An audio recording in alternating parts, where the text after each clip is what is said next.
I'm going to do the neck, rehydrate, and the lower back, because we find within the curves of our back, if this gets stiff, this responds by getting stiff as well. And if that gets stiff, the lower back, this responds. Now, Susan, you had the lower back stiff from moving and everything else. Most modern life people with a low back stiff from sitting wrong, but also our neck is stiff from computer work and sitting and so if we do a lot of that, we get a lot of stiffness there. Are you stiff anyway, Carla? But I decided to do, can't do everything every day, but that's what I've decided to do today. So we're going to do the upper neck and then the lower back. Yeah, the lower back will work for me on the right side, funny enough. I'm stiff on one side, not the other. Yeah, well, that's usually normal. Okay, so we're going to start in the upper neck. We release that first, and then we go into the lower body, into the lower back. Okay. Now, the first thing we always do with this, Carla, it's a thing called rest assess. So in a resting position, you are just scanning through your body to check what it feels like. But while you're doing that scan, you don't actually change anything, you just feel it. Because after we've done the sequence, then you check afterwards, and if you've done it right, you will actually feel the difference, that things actually feel better than when you started. Okay, for the rest assess in the body, we talk about masses and spaces. Masses is the part of the body that's heavy into the floor, a space where it's away. So our first mass would be the top of our head. Our skull is right. We're somewhere there that's heavy into the floor. Then our neck curves. Then we've got the upper spine. So we've got head, neck, thoracic, lumbar, into butt. Then just under your legs here, there's just under your back, there's a space. Then that, under your knees a space, calves. And we also check right and left sides to the body, which side is heavier, which, depending on what we're doing, which is lighter. So just lie on your back, very comfortably, legs long, arms long next to you, but palms are up. Close your eyes, because it's actually easier to scan the body with closed eyes, because then you don't get distracted, hello mirror, by other things. Okay, so the first thing we're going to do is the neck turn assess. Okay, you can bend your knees with your feet on the floor if lying down there causes any unnecessary tension in your back, especially if you've got a very tight back. So be comfortable. We're just assessing the neck right now. So if you're getting some tension by doing it, we're just doing the neck assess. Use your body sense to notice the curve of your neck. Without touching your neck space, can you sense what that curves feel like? Ideally, it's a curve. The curve is light and lifted off the floor. Where do you feel the peak of the curve? Ideally, the highest point of the neck curve is closer to your head than to your shoulders. Some of you might have a very, very high curve. Some of you might just literally be flat on the floor with no curve. And where is the highest part? It should be closer to your head than your shoulders. Don't change anything, just feel where it is. Slowly turn your head as far as you can to the right. So this is slowly. And then to the left, so it's a slow turn. Do you feel like you're able to turn your head more in one direction or the other? Do you feel any pain or discomfort as you turn your head? Does it feel like your shoulders move when you turn your head? Take a note of what you feel so you can compare after you release your neck. Okay, so we're going to do the base of the skull shear. Now you may have done something similar on a ball, but you can do this on a roller. So you're going to lie down, and your roller is going to go into where the pressure of the roller is, into the base of your skull. So basically, where the hairline is, just on there, quite comfortably. Get everything else comfortable.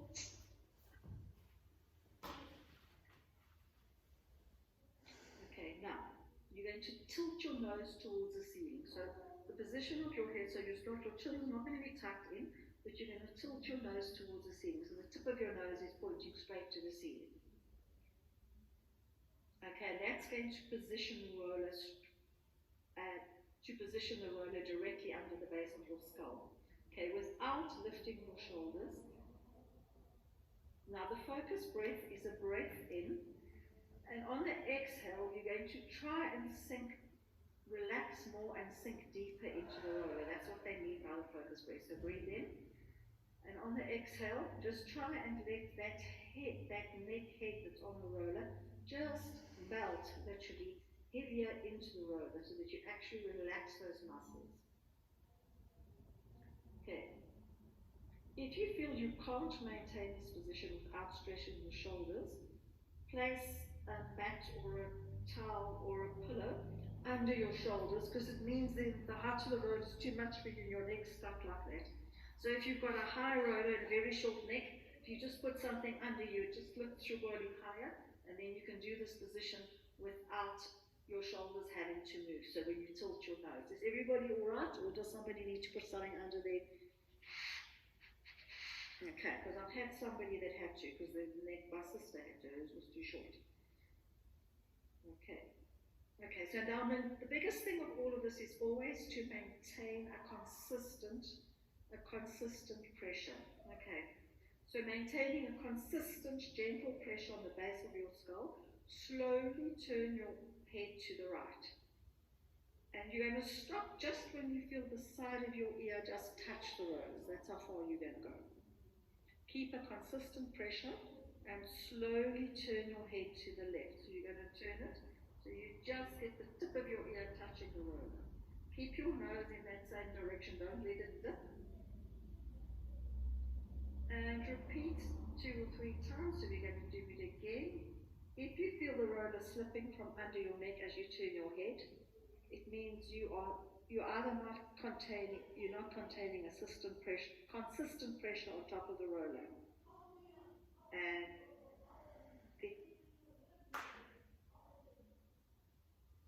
okay. Sustaining the pressure takes active focus. It's quite hard because otherwise it gets lighter and heavier. Okay, and then go once more left and right, and wherever you are, everybody just stop to the right so we can talk right and left, otherwise it gets very confusing. Okay. Pause to the right. Keeping the same pressure on the roller. Now we're going to do what we call shearing, Carla. You're going to shear this by making 5 or 6 small circles with your head. Make circles in each direction, and then, so we're going to go, let's go one way, circle one, they're tiny. 1, 2, 3, make sure the pressure is constant. 4, 5, 6. Let's go the other way. 1, 2, 3, they're very tiny. 4, 5, 6, and stop there. Breathe in, breathe out, get the pressure. And now we're going to nod our head up and down, down. So down and up. It's a very small movement so that you keep your pressure. You're basically on that occipital. You know where that is, Carla. It's on that pressure there. You can do this with a ball as well. Up and down. And now on that same spot, so instead of going up and down, we're going to go right to left. So but it's very tiny, staying on that spot. Right and change. Change, change. This is the sideway movements, like you say no, but it's very small. So you don't move off that spot, the pressure just changes very slightly. These movements should feel good at the base of the skull and should feel like a gentle massage. Okay, we're going to go roll over to the other side, and we need to do the circles. Let's go. And 1 way, and 2, and 3, and 4, and 5. Circle the other way. 1, and 2, and 3, 3 and 4 and 5. Okay, so we've done the circles. Go check that you're on that spot again. Breathe in, breathe out, and now we're going to do the nodding only 3 times. Nod 1 and 2 and 3. Okay, and a little shake nod. 1 and side, 2 side, 3.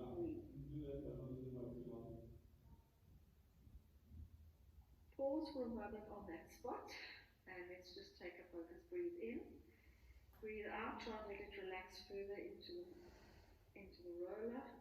And another one. Breathe in and breathe out. When you roll onto your side there, if you need to, you can roll your knees onto the floor as well. You don't have to keep them facing the ceiling. I forgot to tell you that. Come back to the center. Now we're at the base of your skull, so we're back in the center. And you're going to make a small figure 8 movement with your head 3 or 4 times. So you've got one side of the 8, 1, and the other side, 2, and the other side, 3, and the other side, 4, and the other side. Okay, now keep the pressure at the base of your skull and breathe in. And sink it down. And breathe in. And sink it down. Okay, the neck decompress is actually a little bit trickier to get. Now we've had the roller in the base of your skull here. We're now going to move the roller where your skull sticks out the most. So in the sort of the middle of this curve, so the center of your skull. So the roller is going to move to there. Okay, from there to there. Now, to decompress this, what we are going to do is you're going to tilt your nose towards the ceiling and then just release it. It's very tiny. And keeping the pressure down, our rollers are on place because it's slipping. And we're going to tilt the nose up and tiny bit down. And trying to keep a consistent pressure down on the roller.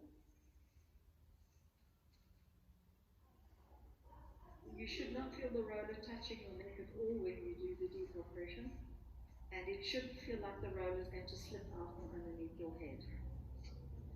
So let's breathe in, and on the exhale, slowly nod your head and chin towards your chest, and breathe in, nose coming up, and then it comes down again. This movement is very small, and breathe in, and return your nose back towards the ceiling. You're not trying to touch your chin towards your chest. The movement you create in the neck should be small and slow. Your shoulders and upper back stay as relaxed as possible. Keep the pressure consistent as you nod your head. Repeat 8 to 10 times.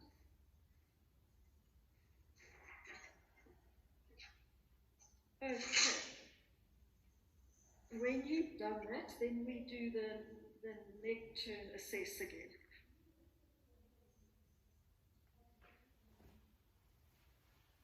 Okay, so we're going back to the beginning with your legs long, your palms up, and stand through again. And check, where is the curve in your neck? Is it more relaxed? Has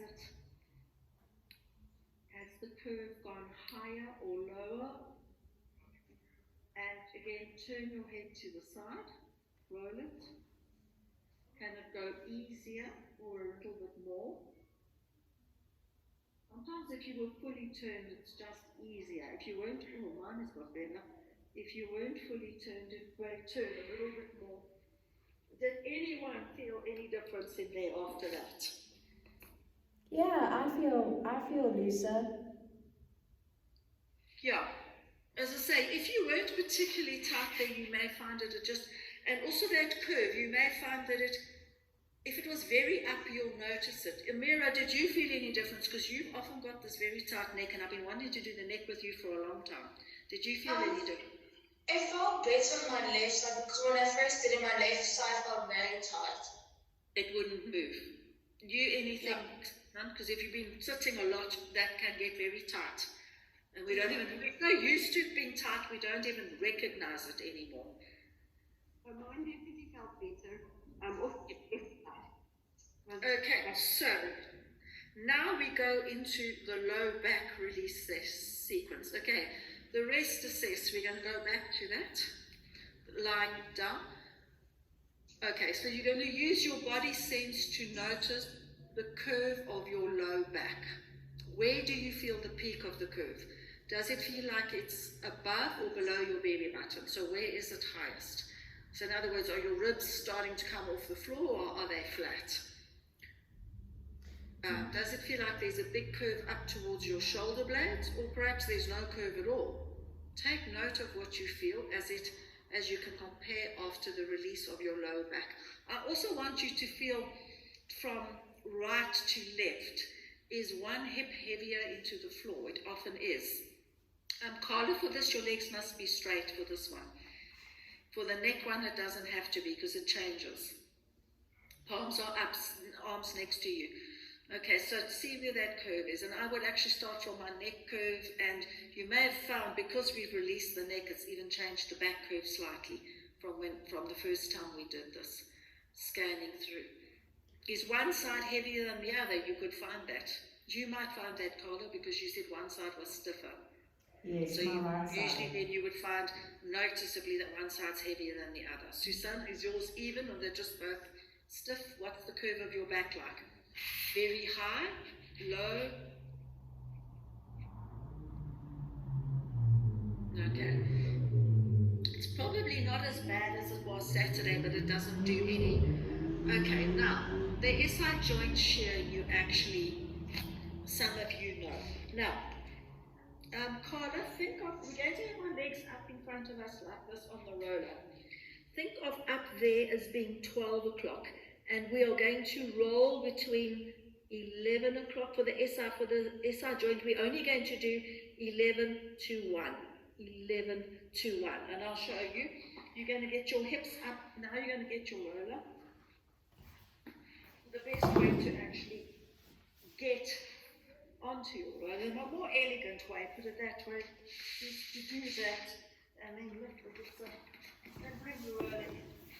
So you're going to be on the roller with your knees up. The roller comes across this part of your hips. So it's not going to slide out from under your butt, but it mustn't be in your lumbar curve. So where your roller is, so it's across the pelvis. It mustn't go into the lumbar spine where there is no protection of bone either side of the spine. Is this position right, Joe? Sorry? Check my position. Are you happy with it? Carla, you can bring your knees slightly closer into and let your knees bend more. They're going to be relatively relaxed. I mean, they're not stiff and holding on doing ballet. Okay. So your legs. So we are going to roll on this roller. So we are going to go. So our knees are. Your knees stay together for this. Okay, they don't open. We are going to go to 1 o'clock, 11. 1, 11. This is for the sacroiliac joints, 11. Just now I'll let you go wider, which is really nice, 11. Keep the knees together, 11. Okay, stop at 1. Now, keeping the knees together, so you're at a very slight angle here now. Keeping the knees together, we're going to make circles. Now these circles are going to be quite small because the knees are together, and we're going to come towards us first. Now let's do 1, and staying on that spot, 2, and 3, and circle the other way, 1, and 2, and activate the belly, 3, and, okay. Now we have gone to 1 o'clock, which means our right leg will become up. Release your right leg, and we're going to make circles with the right leg only, but they're going to be bigger now than what we could do just now. 1, and 2, and 3, and do the other way. 1, and 2, and 3, and back to the starting. Now we're going to do little movements. It's like little marches. March, 2, 3, da, ba, ba, little marches.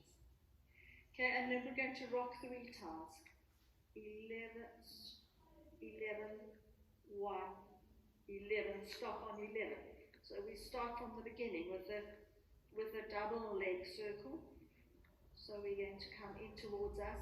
1 and 2 and 3 and other way. Come in towards you first. 1 and 2. We don't want the circle to go too far beyond the roller. It's too much stress on your back.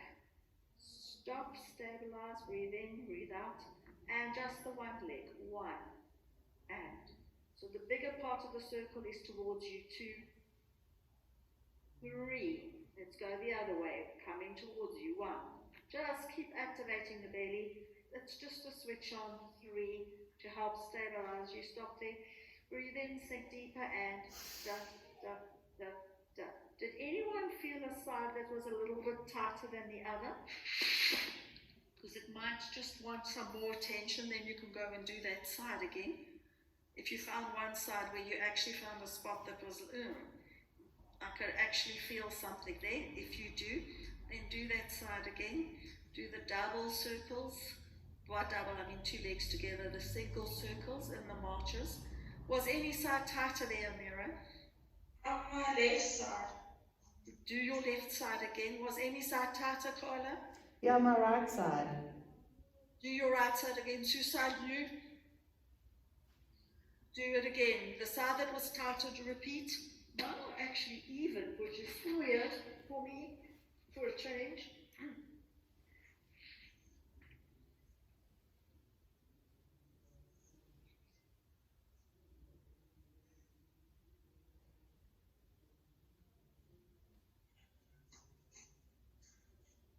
Okay, and you don't want to arch your back when you do this, so the belly's just switched on, but it's not that much because you're not doing anything too dramatic. Okay. Carla, this next bit that I'm doing is not actually part of the sequence they give, but us and the ballet girls have invented it.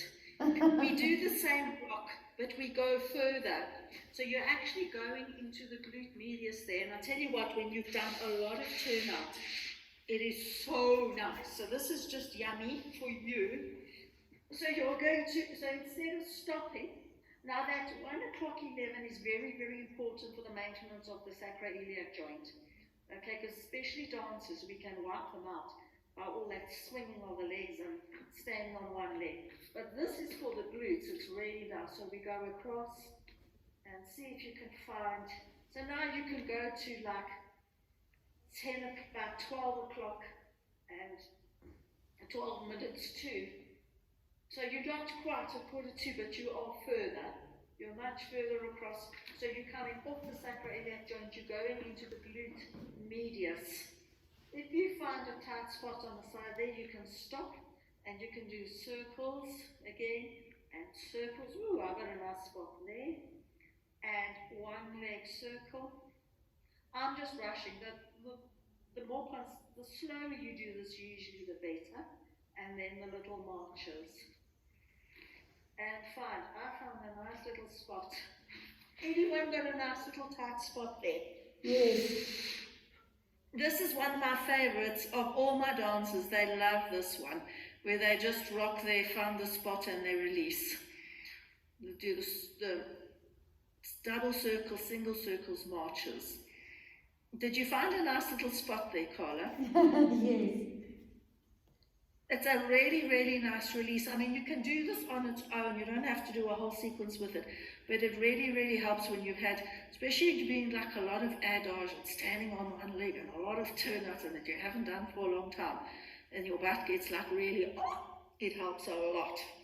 It's one of my favorites of all my dances. My sister does it as well. And she's not for dancing. But Yeah, it's amazing. Thank you, Joe.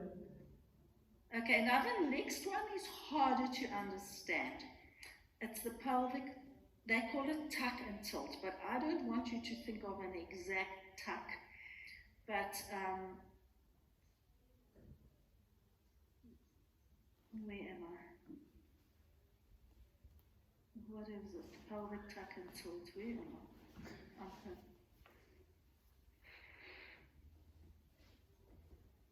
Oh, it is that. Okay, I thought I was jumping the gun.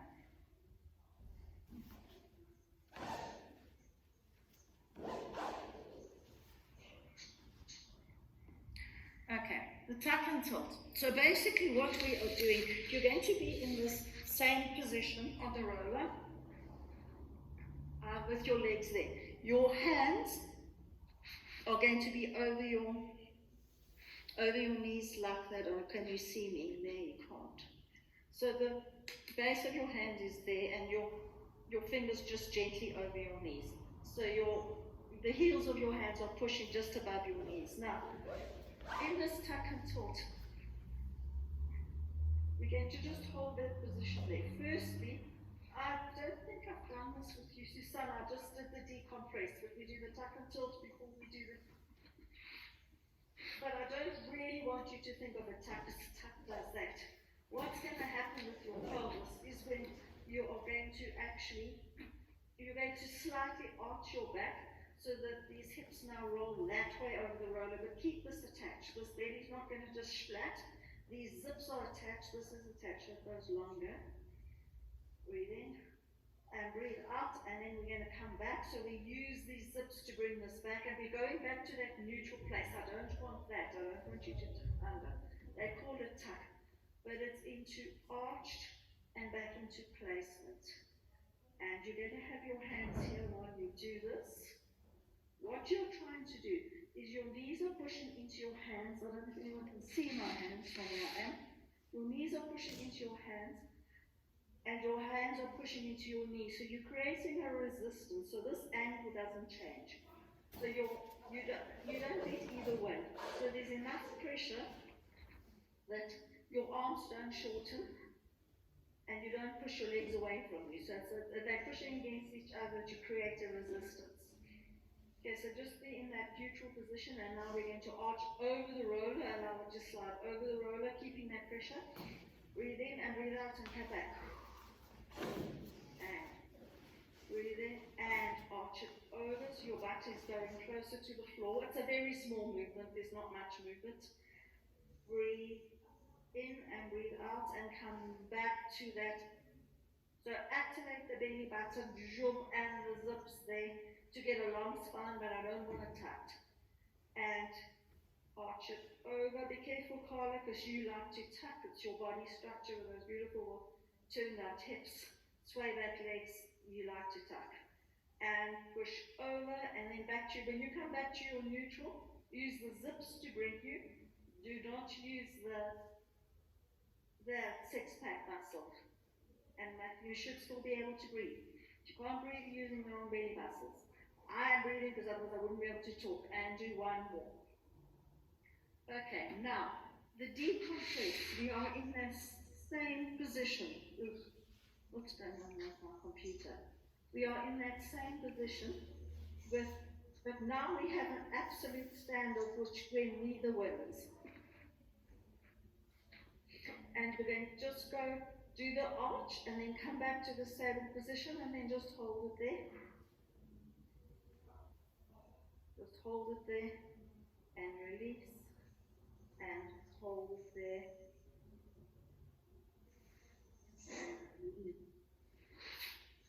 Okay, so what we are trying to do there in the lower back is just create a space in those vertebrae.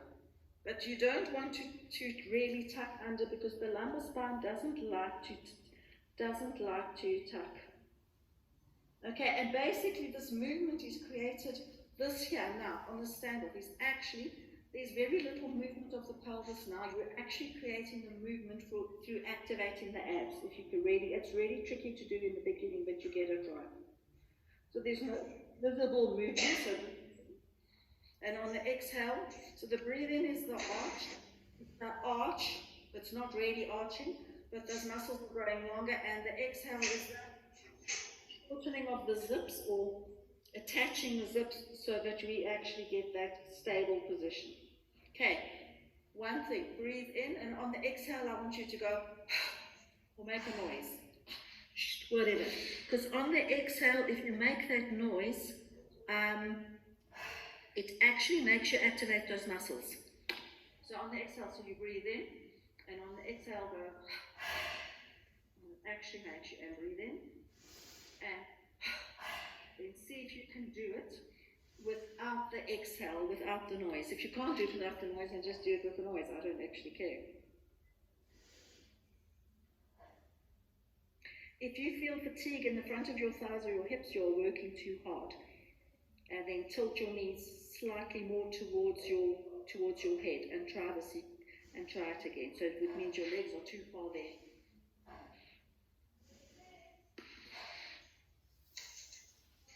It's quite a sophisticated little move that is the actual decompress. The final. Okay, go back into your rest line. Now this is lying with the legs long. Oh, that feels nice. You can just check very specifically your lower back. I just felt my whole lower back just go shook, let go. Is the arch more relaxed? Much. I feel More like right I to left sunk. side. Yeah, I feel like my Either. back went flat into the floor. Sorry, Carla, just say again. You broke up, so I didn't hear.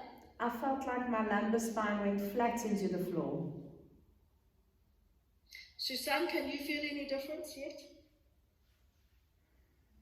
Yeah, you muted. Can you feel any difference yet, Susan? It feels much better. Can definitely feel it. My right bum, the back, yeah, definitely feels much better. And Amira, do you feel any difference? It feels like my arch is more relaxed, but it feels like heavier to the ground. That's fine. That's perfect. That's perfect.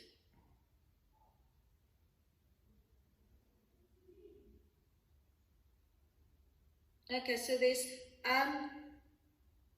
Carla, you don't have a long roller, but Susan, can you show her the tipping on the roller? This tipping, you can't do it because you don't have the long roller, but this tipping sideways off the roller, actually, when you feel off balance to one side, is one of the things that really let me pin her. I don't know if you can see her though. You can do it as well, Amira. Because when I do it, I can't see what you are seeing. But better if I use. So you sit on the edge of the roller and you lie long ways on it. And then you go into the rollers there. What you're trying to do is tip your body on the roller like that and like that. We're not gliding along it like that. We're going tip, catch, tip, catch, tip, catch. It feels very weird when you, at first, if you can't do it, but that helps reset what they call your auto core, your left to right balance. This really, I used to put the boys on the roller like this when their pirouettes were off and wonky. I used to say, okay, go get on your roller and reset your center. And they came back and their pirouettes were better. So there's a lot of exciting stuff you can do. I mean, we can't do it all in 40 minutes, but it's difficult. I know everyone's lives, especially you two. She's a student, they have more time, although at school they don't think they've got more time, but as a mommy and a working person, your time is very hard to find, I understand. Okay, now you need to drink some more water. And I'll send you the splab about the theory of this, Carla. I will type something out for you, so you don't have to listen to my crazy voice. But basically, that is that. I haven't really got time to do another whole sequence, but we are 30 minutes in.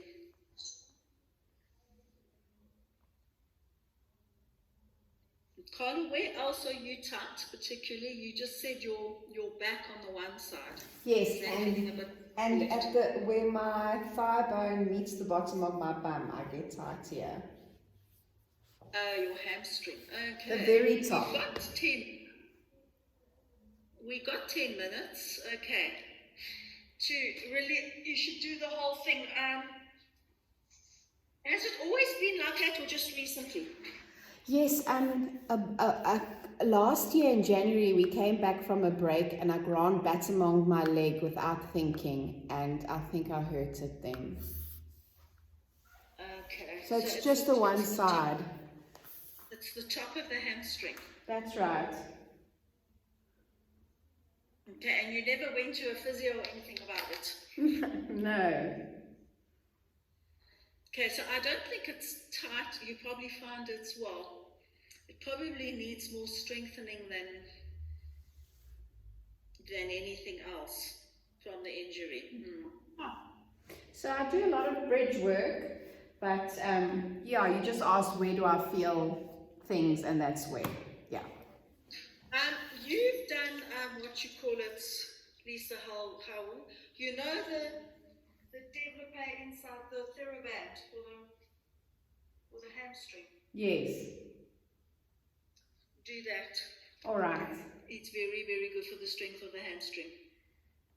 Will do. Thank you, Joe. Okay, and then, you sometimes need, like, I need somebody else to look at my body because we can't see the wood for the trees and we're so busy looking after other people's bodies that our own gets very neglected. Now, to actually just be careful of this, to release the hamstrings, and to there, we do 3 movements. The legs are long, you can do it with me, you can do this with a short row, and we do right to the top when we do the snow angels, which is a small sideway movement like that, not big. Making sure the legs stay onto the roller heavy. Breathe in. And this is going to go right at the top when you actually saw da-da-da-da-da. And then the mirror and Susan, you can do this. It's never any harm to release out your hamstring. And breathe in, breathe out. Drop one knee to the floor. Now you're going to roll this in, out, and in on the roller, the one that's still lifted. Your knee's not locked, it's just long to make it heavy, but I don't want it locked because then you tense the muscles too much. Okay, and breathe in, breathe out, and then you bring the other one up, and then we do the roll in and out. Okay, and then you do 3 sections of the hamstring. You do right up under the butt, into the belly, and then just as you know the hamstring split here under the knee, just there. You don't want to go into the back of your knee. So let's go into the big belly of the hamstring. Lift them, sink them in, and your sideways snow, but really tiny snow angle. Your legs mustn't rotate. Your legs are not staying parallel to do this movement. Breathe in and release one to the floor. Let the other one sink in. Roll it in and out on the